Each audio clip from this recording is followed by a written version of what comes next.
You obviously star in this movie, but you also wrote and produced it.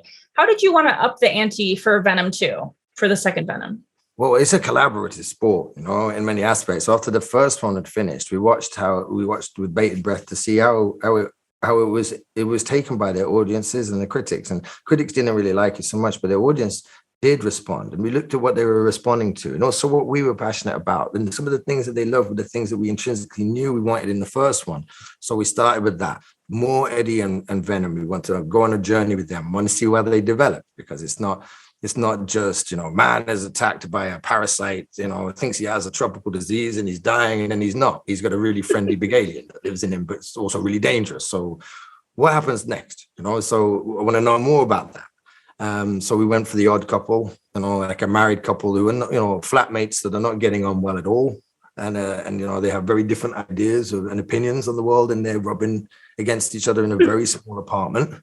And like a lovers, two like lovers arguing, or a married couple arguing, or, two roommates, whatever. They're kind of asexual characters that, are forced to live with one another,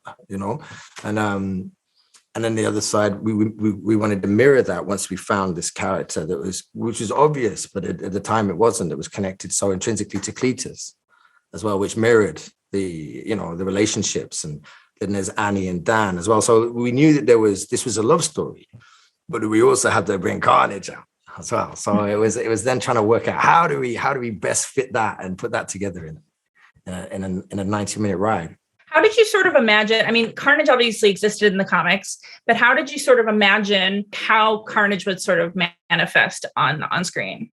Carnage had to be different to Venom. Venom is very present as a robust linebacker,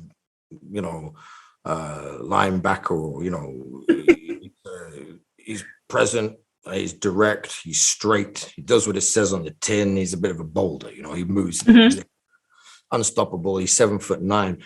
He's the manifestation of, self-will run riot. He just does what he will do. Carnage, on the other hand, had an element of chaos coming from Cletus Cassidy and being from the mind of a psychopath, symbiotic almost immediately. This man has formlessness. He can think chaotically, and he can, literally in the comic books, Carnage can turn to mist. He can run into the internet with his fingers and become wires. He can shapeshift in a way that's much more like the roots of a plant.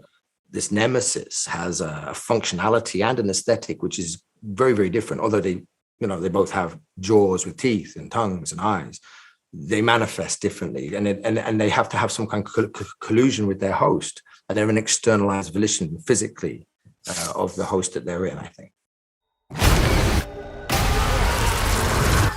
All I ever wanted in this world is carnage.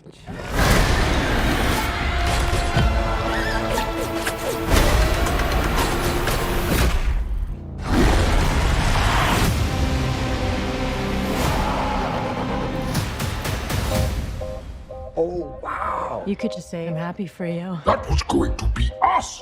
I am happy for you. No! God, I'm so sorry. Not sorry. This dude needs some serious couples counseling.